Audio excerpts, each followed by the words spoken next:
Il ne restait plus que 2 semaines avant Noël, et dans la maison de la famille John, l'ambiance était à la fois festive et chaotique. L'air était rempli de rires, de cris d'enfants et d'un parfum subtil de cannelle, résultat des biscuits que Madame John préparait en avance pour les fêtes. La maison, bien que modeste, semblait vibrer d'une énergie particulière, celle de la tante. Le père, Monsieur John, un homme d'une 50aine d'années à la barbe poivre et sel, observait la scène depuis le canapé du salon. Une tasse de thé à moitié vide reposait sur la table basse, tandis qu'il feuilletait machinalement un vieux magazine. Mais ses yeux ne lisaient pas. Il regardait plutôt ses enfants courir partout, monter et descendre les escaliers, ouvrir les valises, essayer des vêtements et crier. « Papa, où est mon maillot de bain ? Maman. Est-ce que je peux emporter mon cerf-volant ? » Il souriait intérieurement. Cela devenait un rituel annuel, l'excitation qui précédait leur départ au village pour Noël. Pour ses enfants, c'était l'aventure de l'année. Ils vivaient en ville, dans un quartier bruyant et poussiéreux, entouré d'immeubles gris et de klaxons incessants. Le voyage au village représentait une évasion, une parenthèse enchantée où ils pouvaient courir pieds nus, grimper aux arbres, pêcher dans la rivière et dormir sous une moustiquaire bercée par les chants des grillons. Cette année, comme les précédentes, le plan était clair. Le 22 décembre au matin, toute la famille prendrait la route pour rejoindre le village natal de Monsieur John, à près de 8 heures de route. Là-bas, les attendaient ses parents, des oncles et tantes, et une ribambelle de cousins qui n'attendaient que pour commencer les festivités. Depuis des générations, Noël au village était sacré. C'était l'occasion de se retrouver, de partager des repas traditionnels, de raconter des histoires au coin du feu et surtout, de célébrer la naissance du Christ dans une foi simple mais fervente. Mais pour l'instant, les préparatifs battaient leur plein. Les valises s'entassaient dans un coin du salon, débordant de vêtements, de cadeaux emballés à la hâte, de jeux, de médicaments de premiers soins, de friandises pour les cousins. Madame John, une femme énergique et méticuleuse, passait d'une pièce à l'autre, une liste à la main, vérifiant que rien n'avait été oublié. Crème solaire ? Check. Médicaments ?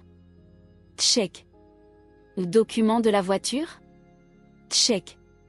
Entre deux vérifications, elle lançait des ordres à ses enfants, souvent sans lever les yeux. Jason, range ce jouet. Sarah, aide ton frère à plier ses vêtements. Où est passée ma trousse de couture ? La maison résonnait comme une ruche en pleine activité. Le plus jeune des enfants, Emmanuel, âgé de 6 ans, courait derrière le chien de la famille, Simba, qui avait visiblement compris qu'un voyage se préparait et refusait obstinément de se faire mettre un collier. « Maman. Simba veut pas venir !» cria Emmanuel en riant, les pieds nus, les genoux déjà sales. Pour les enfants, il n'y avait pas de plus grande joie que ce moment de l'année.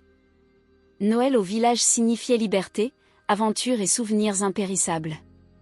Ils s'imaginaient déjà grimper dans le manguier derrière la maison de grand-mère, partager des noix de coco avec leurs cousins, ou courir dans les champs au coucher du soleil.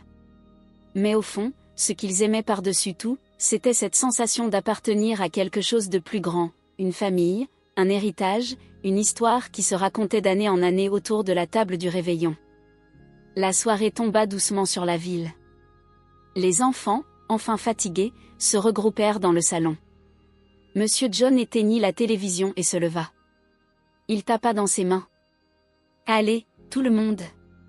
Ce soir, on fait notre prière spéciale pour demander à Dieu de bénir notre voyage. » C'était une autre tradition familiale, chaque année, avant de voyager, toute la famille se réunissait pour prier. Pas une prière mécanique, mais une vraie supplication collective, pleine de gratitude, d'espoir et de confiance. Ils formèrent un cercle. Les mains se serrèrent, les yeux se fermèrent. Le silence remplaça le tumulte, et seule la voix grave de Monsieur John s'éleva, posée et pleine de foi. « Seigneur, merci pour cette année. Merci pour la vie, pour la santé, pour cette maison. Merci pour chaque membre de cette famille. Nous nous préparons à voyager, et nous savons que sans toi, nous ne pouvons rien faire. Protège-nous sur la route. Écarte les dangers. Donne-nous la paix. Et que cette fête soit une bénédiction pour tous. Amen. » Un Amen général et sincère conclut ce moment. Un frisson parcourut la pièce. Dans ce moment d'unité, chacun ressentit que, malgré l'excitation, le stress, les imprévus, il n'était pas seul. Quelqu'un veillait. Monsieur John ouvrit les yeux et sourit à sa femme. Tout ira bien. Mais en son fort intérieur, une pensée fugace lui traversa l'esprit, presque imperceptible, et si cette année était différente? Le jour du voyage arriva enfin. Les valises furent chargées dans le coffre du vieux monospace familial, que Monsieur John avait fait réviser quelques jours auparavant. Le moteur ronronnait comme un chat, prêt à avaler les kilomètres. Il était 5 heures du matin lorsque la famille prit la route. Le ciel était encore sombre, mais dans l'habitacle, les voix chuchotaient, les yeux encore mi-clos, tandis que l'excitation latente emplissait l'espace. Le trajet jusqu'au village était long. 8 heures de route, parfois chaoteuse, bordée de champs, de petites villes et de marchés colorés. Madame John avait prévu des sandwichs aux œufs, des jus de fruits et des biscuits pour la route. Les enfants alternaient entre siestes, jeux de devinettes, chansons de Noël et cris de joie à chaque animal croisant leur chemin, des vaches, des chèvres, parfois un singe farceur. Vers 13 heures, ils aperçurent enfin les collines verdoyantes qui annonçaient l'approche du village. Les enfants se redressèrent dans leurs sièges, les visages collés aux vitres. Les routes devinrent plus étroites, les maisons plus espacées, et les palmiers plus nombreux. Puis, enfin, l'arche en bois gravé « Bienvenue à Okearo » apparut. Le village ancestral de Monsieur John. Paysage urbain au crépuscule. Les retrouvailles furent bruyantes et joyeuses. Grand-père Adet, coiffé de son bonnet rouge traditionnel, accueillit la famille avec des larmes de joie. Grand-mère Fink, plus vive que jamais malgré ses 80 ans, serra chacun dans ses bras, en particulier les petits qu'elle n'avait pas vus depuis un an. Les oncles, tantes, cousins affluèrent. Les enfants étaient déjà partis courir derrière la maison, où le vieux manguier les attendait. Le village semblait figé dans le temps. Les maisons en torchis côtoyaient les nouvelles constructions en ciment. Le sol, rouge ocre, crissait sous les pas. Les coqs chantaient, les femmes revenaient du marché avec des paniers sur la tête, et les enfants jouaient au football avec une balle en chiffon. C'était un monde différent, simple, apaisant. La première nuit fut douce. Le générateur ronronna légèrement pendant quelques heures avant que le silence rural ne prenne le relais. Les enfants dormaient serrés sur des matelas posés à même le sol, les moustiquaires accrochés à des clous. Les adultes, eux, partageaient des souvenirs au clair de lune, devant une assiette de maïs grillé et des noix de palme. Le lendemain, les activités commencèrent. Sarah aida sa grand-mère à préparer la soupe de gombo, pendant que Jason accompagnait son grand-père au champ pour ramasser les ignames. Emmanuel, le plus jeune, s'était déjà lié d'amitié avec 2 cousins à peine plus âgés que lui. Ils passaient leur journée à courir dans les champs, à chercher des lucioles ou à se défier en sautant dans la rivière. La semaine précédant Noël, tout le village entrait en effervescence. On nettoyait les maisons, on repeignait les murs à la chaux, on suspendait des guirlandes de papier faites à la main. Les femmes cuisinaient toute la journée, riz jollof, poulet frit, ignames pilés, sauce épicée. Les hommes préparaient les instruments pour les chants et les danses. Les enfants répétaient des pièces de théâtre qu'ils présenteraient le soir du 24. La veillée de Noël fut magique. Tout le village se rassembla sous le grand arbre à palabres. Une crèche vivante avait été montée avec des enfants costumés. La chorale entonna des cantiques, tandis que les tambours accompagnaient les danses traditionnelles. Des feux de camp illuminaient les visages joyeux. Les anciens racontaient des histoires bibliques avec ferveur. On pria, on chanta, on rit. Pour la famille John, ces moments valaient plus que tout. Ils rappelaient d'où ils venaient, ce qu'ils avaient reçu, et surtout, ce qu'ils transmettaient. Chaque sourire d'enfant, chaque plat partagé, chaque bénédiction prononcée par un ancien était un fil de plus dans la grande tapisserie de leur héritage. Mais derrière les chants et les lampions, un souffle discret commençait à troubler l'air de fête. Quelque chose d'invisible, comme un avertissement silencieux. Quelque chose que personne n'avait encore remarqué. Le matin du 26 décembre, alors que les festivités de Noël touchaient à leur fin, le village semblait être retombé dans une sorte de calme post-événementiel. Les rires étaient moins bruyants, les enfants plus fatigués, les adultes déjà tournés vers les récoltes à venir et les résolutions de la nouvelle année. Mais ce matin-là, une atmosphère étrange enveloppait la maison des John.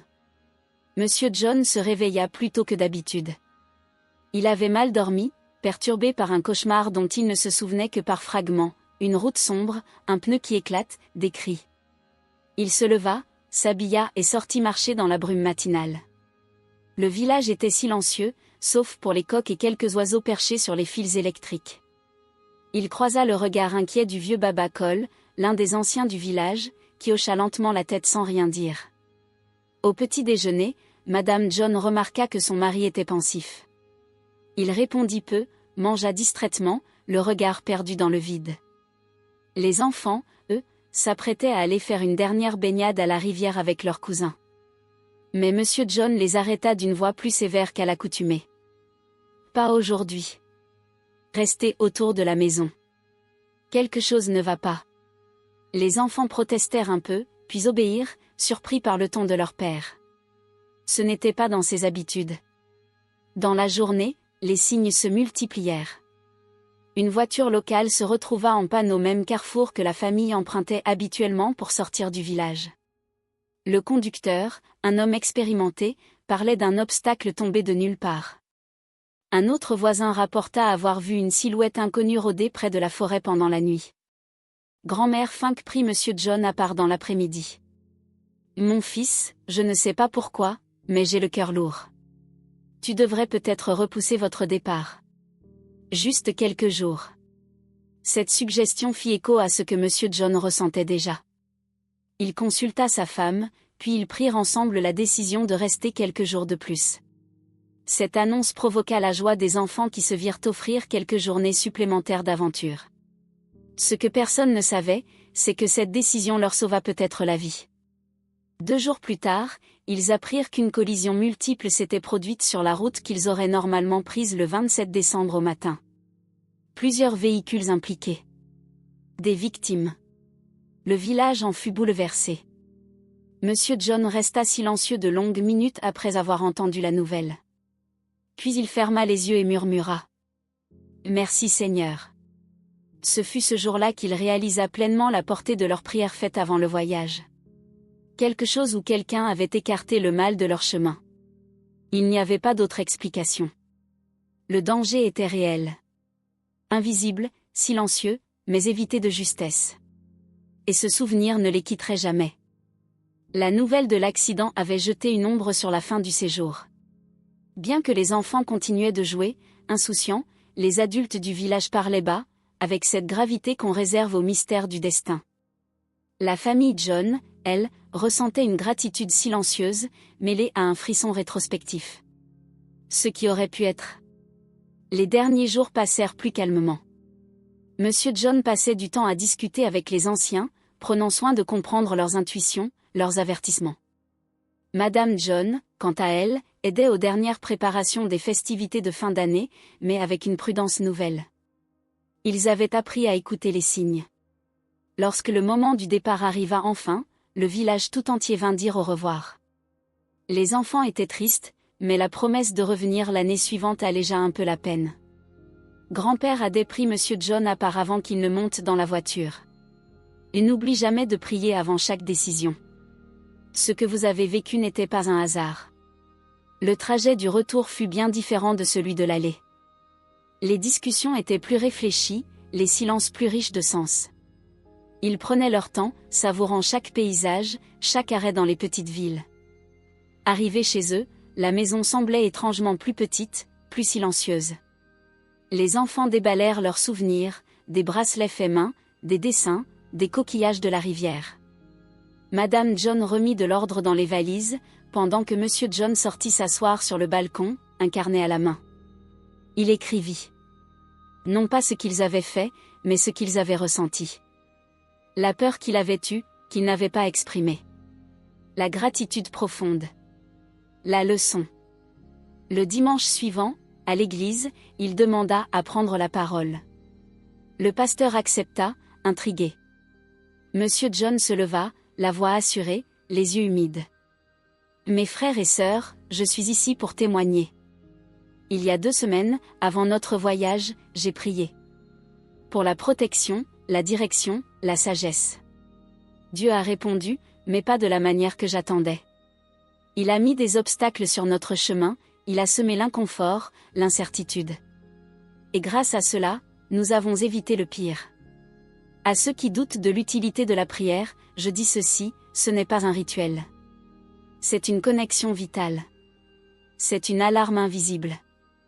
Une boussole dans le brouillard. L'église resta silencieuse. Certains avaient les larmes aux yeux. D'autres hochèrent la tête. Depuis ce jour, les John ne considérèrent plus jamais un voyage sans préparation spirituelle. Et plus encore, ils intégrèrent cette dépendance à Dieu dans tous les aspects de leur vie. Dans les petites décisions comme les grandes. Car ils avaient compris que la prière ne changeait pas seulement les circonstances. Elle changeait les cœurs. Et chaque décembre, quand les lumières de Noël apparaissaient, ils savaient qu'il était temps de se reconnecter. Pas seulement à leurs racines, mais à celui qui les avait protégés, guidés et aimés, silencieusement, fidèlement. Jusqu'au prochain voyage.